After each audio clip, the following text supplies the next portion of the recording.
आगे भी चल के पाकिस्तान के अंदर मिट्टी जो है वो आपको पैसा नहीं कमा के देगी। आप जितनी कंस्ट्रक्शन प्रॉपर्टीज उठा लें 2022-23 के अंदर, 21-22 के अंदर से लेकर और आज की तारीख में उनके अंदर 200 से 300 गुना प्राइस जो है वो एप्रिशिएट कर चुकी है। तो डेप्रिसिएशन कहाँ पर है?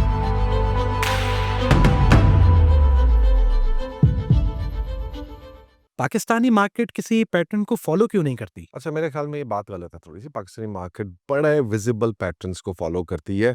जस्ट द प्रॉब्लम इज़ कि हम उसको देख नहीं पा रहे या हमारी वो नज़र नहीं है कि हम उसको अंडरस्टैंड कर सकें कि कौन से पैटर्न जो है वो फ़ॉलो हो रहे हैं।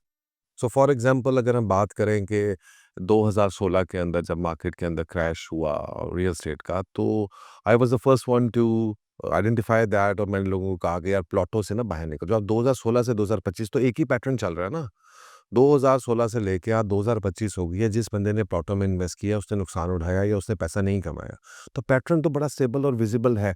अब मसला ये है कि हम उस पैटर्न के अगेंस्ट चलना चाहते हैं। हमारी आज भी पंजाब की मेंटालिटी ये है कि जी प्लॉट लेना है, ज़मीन लेनी है। If we are going to try to swim against the current of the river, तो पैटर्न तो हमारे लिए एग्जिस्ट नहीं करेगा।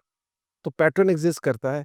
देखिए पैटर्न्स मैं आपको बताता हूँ, थोड़ी-सी चीज़ें बताता हूँ, समझने वाले को समझ आ जाएगी। For example there is a pattern when the dollar और appreciates against PKR, property ultimately delayed respond करती है, बट वो करती है और वो ऊपर जाती है। क्यों? स्पेशली कंस्ट्रक्शन मार्केट्स के अंदर। कंस्ट्रक्शन मार्केट के अंदर Pakistan is a import based economy और export based. We are import based economy, हर चीज़ को हम बाहर से इम्पोर्ट कर रहे हैं। तो अगर हमने एक घर बनाना है, उसके अंदर ताला लगाना है, वो चाइना से आना है, दरवाज़ा लगाना है, चाइना से आना है, छत लगानी है, चाइना से आना है, एल्युमिनियम शायद हम पाकिस्तान में कुछ बना-बनू लेते हैं, लेकिन रॉ मटेरियल उसका भी बाहर से आ रहा होता है। ठीक है जी, शीशे, इसी तरह की बहुत सारी चीज़ें जो हैं हम रॉ मटेरियल इम्पोर्ट कर रहे हैं। अगर हम पूरा उसको नहीं बाहर से ला रहे, तो हम उसका रॉ मटेरियल ज़रूर इम्पोर्ट कर रहे हैं। तो क्या होगा? आपने पिछले दिनों अगर देखा है कि प्लॉटों की प्राइसें या तो मुनासिब नहीं है या नीचे गई हैं, लेकिन कंस्ट्रक्शन की प्राइसेस ऊपर गई हैं। वो डायरेक्टली लिंक्ड है आपकी इन्फ्लेशन के साथ। तो बड़ा क्लियर पैटर्न था और हमने लोगों को यही कहा जब 2022-23 के अंदर ये इन्फ्लेशन हुई है, तो मैंने कहा कि जितने घर हैं वो पकड़ लो। घर पकड़ लो, जो बने हुए चीज़ें कंस्ट्रक्शन प्रॉपर्टीज़ हैं वो फटाफट खरीद लो, क्योंकि इन्होंने, और वही हुआ। इसी वजह से जनाब बड़ा क्लियर पैटर्न था, वेरी विज़िबल, हम सब लोगों को नज़र आ रहा था, हमने सब लोगों को बताया भी, बहुत सारे लोगों ने उसके ऊपर अमल किया।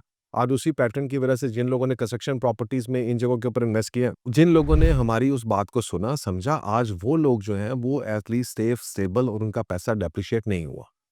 आप जितनी कंस्ट्रक्शन प्रॉपर्टीज़ उठा लें 2022-23 के अंदर, 21-22 के अंदर से लेकर और आज की तारीख में उनके अंदर 200 से 300 गुना प्राइस जो है वो एप्रिशिएट कर चुकी है।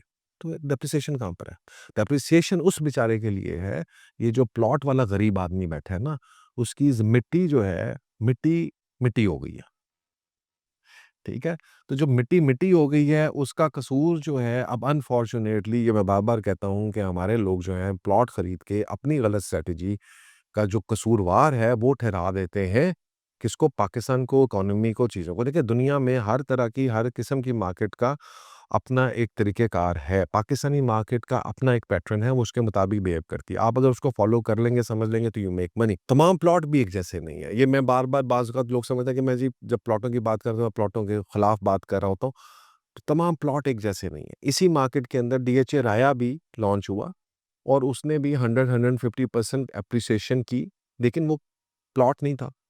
वो एक कमर्शियल हब बनाया गया। उसको एक मैनेज किया गया कि वो एक कमर्शियल हब बने और वहाँ पे जो है लोग एक्टिविटी करें।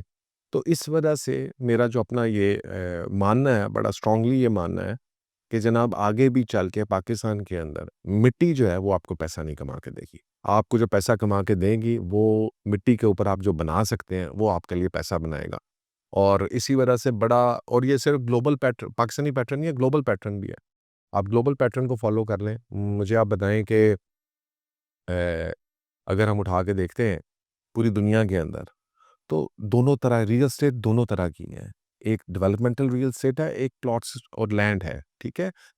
लैंड के अंदर भी आपके different tiers of investments. Agriculture land भी तो एक एग्रीकल्चर लैंड है, वो प्रोड्यूस करती है, वो एसेट प्रोड्यूस करती है। तो उसके अंदर भी आप agriculture land, I am always very in favour of agriculture land, कि एग्रीकल्चर लैंड खरीदनी चाहिए। But at the same time जब आप उठ के जाते हैं उन प्लॉटों के ऊपर जिनकी अभी 10 साल, 20 साल ज़रूरत नहीं है मुल्क को,